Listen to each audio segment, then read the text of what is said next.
Being one of the weapons that used to be under the alert system, the Pangolin sword is one of the long forgotten weapons of Warframe because the alert system died off, it was added as a reward to the nightmare system, and I never knew this thing was a mastery rank 3, I thought it was a 0, but considering it is basically classified as one of the starter weapons in Warframe, one of the earlier things you should build because it's so...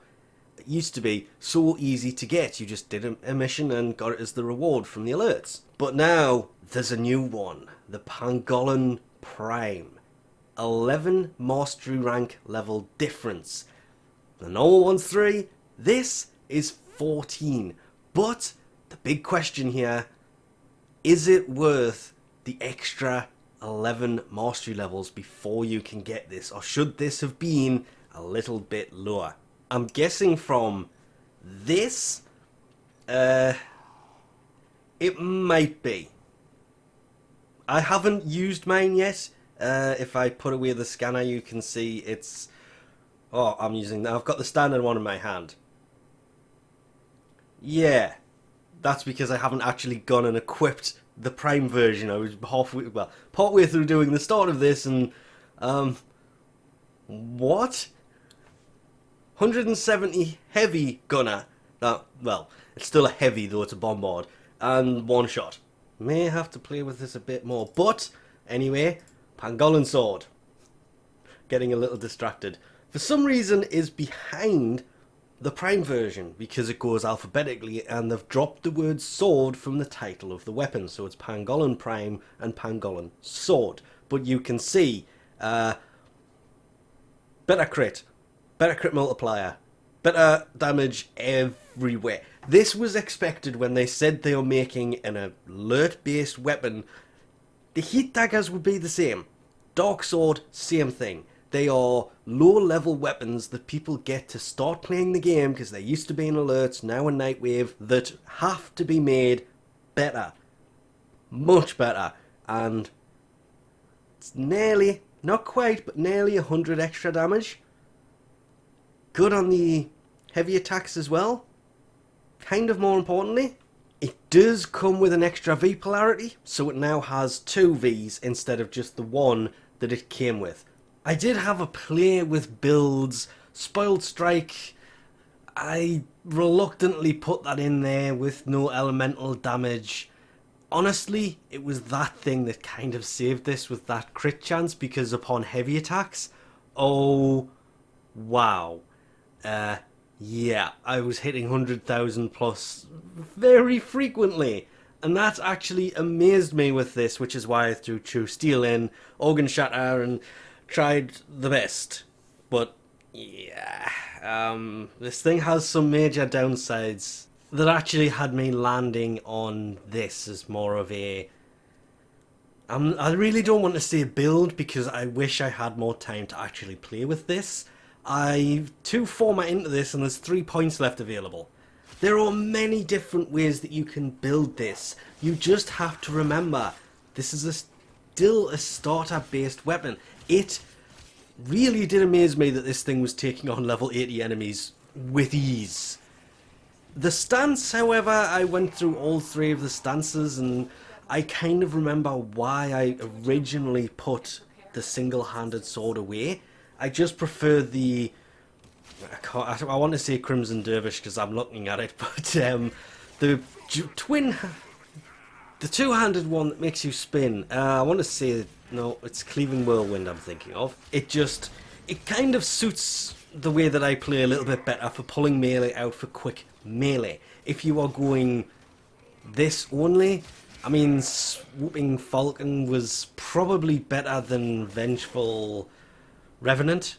Yes, I know a lot of people really want that Vengeful Revenant, but the stance itself, it's slow.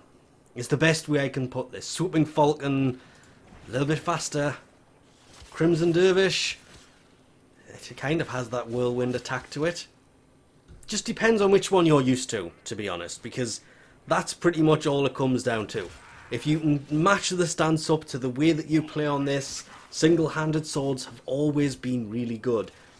I really cannot get over the fact that even losing that extra, well, taking it from the 147.4 on the build with True Steel to 116.2 to the build without, yeah, I really didn't notice that lack of crit. Having Blood Rush in there made up for it a little bit, not a great deal, but it was just, it's an alert weapon. It's not meant to be this good. And yeah, now I can see why it went from Mastery Rank 3 all the way up to Mastery Rank 14, because, yeah, if you have a melee weapon that can take out level 80s to 90s in a couple swings, it's pretty good.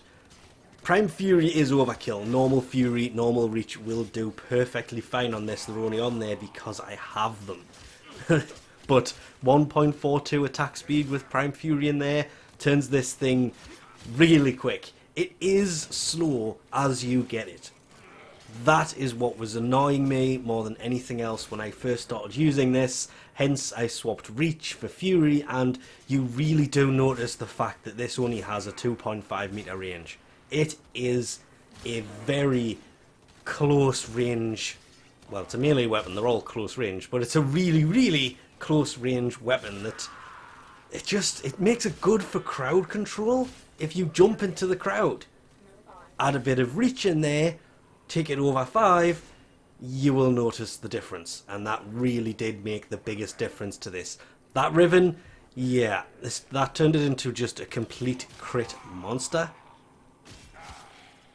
Bit of status chance thrown in on top meant that the elemental combo I eventually put on this, I did play with this for quite a bit before I put an elemental combo on this, and the corrosive can be swapped for anything you want it to be, but having the elemental combo on here with over 100% status and over 100% crit damage, crit chance, 4.2 times crit multiplier, yeah.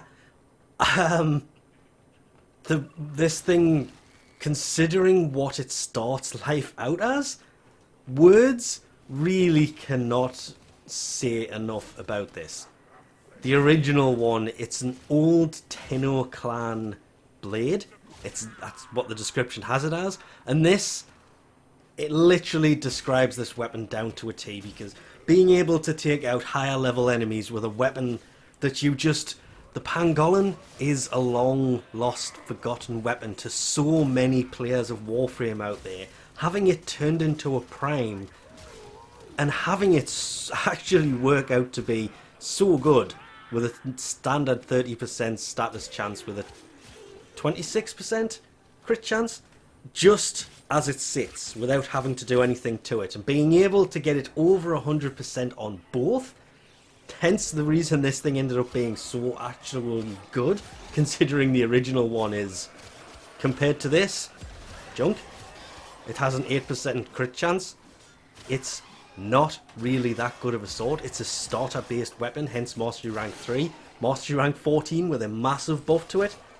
I kind of wish the attack speed maybe had just a little bit, not over 1, but instead of 0.917, maybe 0.95 or 0.96, just a little bit faster would have made it so much better. But as I was saying earlier, the fact that the Pangolin sword is described as a unique blade used by an old Tenno clan, and the new one, literally the description of it has it as a classic Tenno blade, beautifully reimagined. Yep, 100% agree with that. This is an amazing sword considering what it used to be to what it is now. There's no point saying this is an upgrade to the Pangolin sword.